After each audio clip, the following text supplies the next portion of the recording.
ایک اہل حدیث عالم کا کہنا ہے کہ آپ لوگ ایک صحابی کی وجہ سے بخاری مسلم کی روایات پہ سکوت کیوں نہیں اختیار کر لیتے؟ نبی کی صحبت یافتہ، یار یہ میں کئی دفعہ بیان کر سکوں، مسئلہ صحابی کا نہیں، مسئلہ نبی علیہ السلام کا ہے۔ جب حضرت معاویہ کی بات آئی تو مرزا نے بہانہ بنایا کہ مسئلہ صحابی کا نہیں، مسئلہ نبی علیہ الصلوۃ والسلام کا ہے۔ ناظرین اس جملے کو آپ نے ذہن میں رکھنا ہے۔ اگر وہ صحابی کے مقابلے میں صحابی رہتا اور حضور کی حدیثیں نہ ہوتی تو پھر ہم چپ کر جاتے۔ اب نبی صلی اللہ علیہ وآلہ وسلم اگر خاموش نہیں ہے تو ہم کیسے خاموش ہو جائیں؟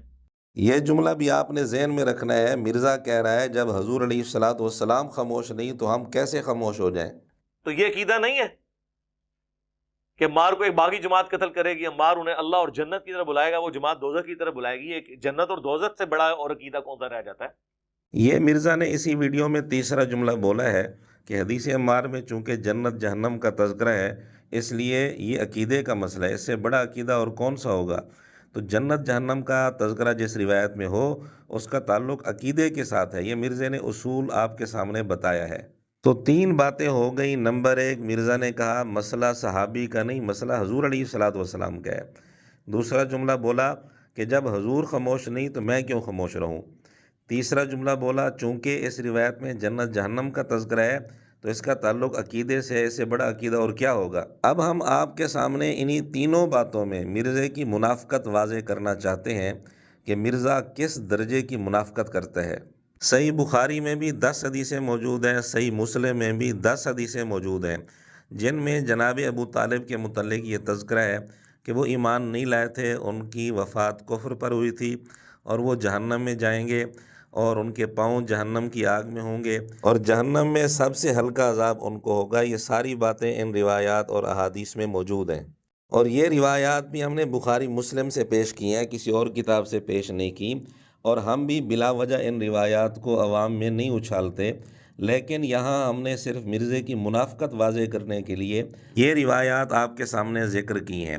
اب یہاں مرزا کو اپنے اصول پر چلتے ہوئے کہنا تو یہ چاہیے تھا، یہ روایات بیان بھی کرتا، انٹرنیشنل نمبرنگ کے ساتھ بیان کرتا۔ اگر مرزا کو احادیث کے نمبرز معلوم نہیں تو ہم نے دکھا دیے ہیں، مرزا اب بتا دے، اب ویڈیو میں یہ بیان کر دے۔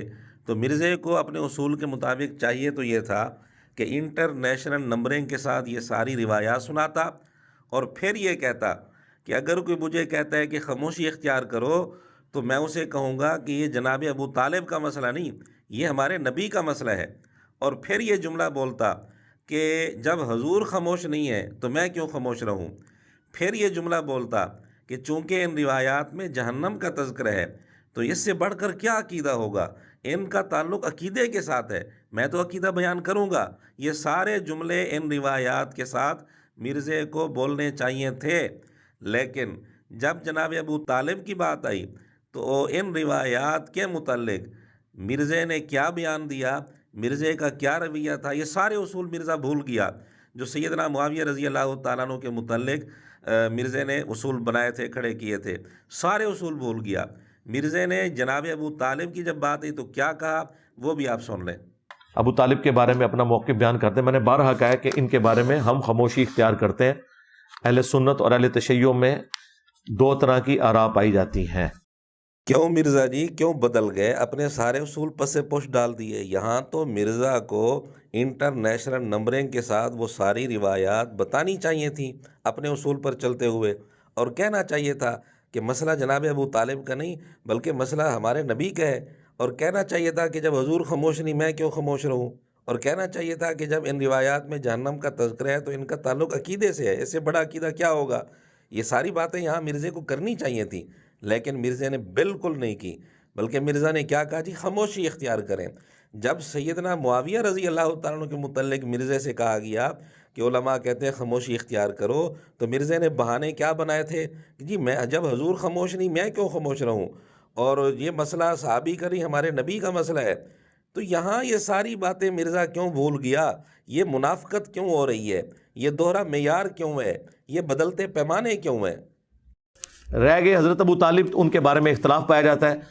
ان کے بارے میں دونوں طرف کے موقف موجود ہے، اور ہمارا موقف یہ ہے کہ ان کے بارے میں اپنی زبان کو آپ کنٹرول ہی رکھیں۔ کاش صحابہ کے معاملے میں بھی مرزا زبان پر کنٹرول رکھ لیتا اور احتیاط کرتا اور جھوٹے الزامات نہ لگاتا اور روایات کو غلط رنگ دے کر پیش نہ کرتا تو نوبت یہاں تک نہ پہنچتی اور مرزے کی منافقت واضح نہ ہوتی۔ لیکن اب بغض صحابہ کی وجہ سے اس کی منافقت سب کے سامنے واضح ہو چکی ہے، جس کا ایک نمونہ اس کلپ میں آپ دیکھ چکے ہیں۔ اب بھی اس کی منافقت کسی کو سمجھ نہیں آتی تو اپنی عقل کا علاج کروائے۔ جب حضرت معاویہ اور دیگر صحابہ کی بات آتی ہے تو اس وقت اس کا لہجہ، رویہ، انداز کیا ہوتا ہے، اس کا ایک اور نمونہ بھی ہم آپ کے سامنے پیش کر دیتے ہیں۔ تو ہم بھی کہتے ہیں احادیث ہیں، کیوں نہ بیان کریں کہ صحیح بخاری میں حدیث ہے 2812، عمار کو ایک باغی جماعت قتل کرے گی، وہ جماعت دوزخ کی طرف بلا رہی ہوگی اور عمار ان کو اللہ اور جنت کی طرف بلا رہا ہوگا۔ اب اس کے نرغے میں جو آتا ہے وہ آئے، میں اپنے نبی سے ٹکر لے لوں، آپ لوگوں کے منہ کا خیال رکھتے ہوئے کہ میں نبی علیہ السلام کو کہوں کہ آپ نے کیوں ایسی بات کر دی کہ مولا علی کے مخالفین کو آپ نے دوزخ کی طرف بلانے والی جماعت کہہ دیا، تو لیں آپ ٹکر، جائیں سیدھا دوزخ میں۔ مرزا اگر اپنے اصول میں، اپنی دعوت میں سچا ہے، مخلص ہے، تو مرزے کو چاہیے، حدیثیں ہم نے دکھا دی ہیں بخاری مسلم کی جناب ابو طالب کے متعلق، وہ حدیثیں انٹرنیشنل نمبرنگ کے ساتھ بیان کرے اور بیان کر کے یہی لہجہ، یہی رویہ، یہی انداز وہاں اختیار کر کے بتائے۔ لیکن مرزا ایسا نہیں کرے گا، تو پھر ہمارا سوال یہ ہے کہ جب مرزا جناب ابو طالب کے متعلق کہہ رہا تھا خاموشی اختیار کرنی چاہیے، زبان پر کنٹرول کرنا چاہیے، تو یہ باتیں کر کے کیا مرزا اپنے ہی اصول کے مطابق حضور علیہ السلام سے ٹکر نہیں لے رہا تھا؟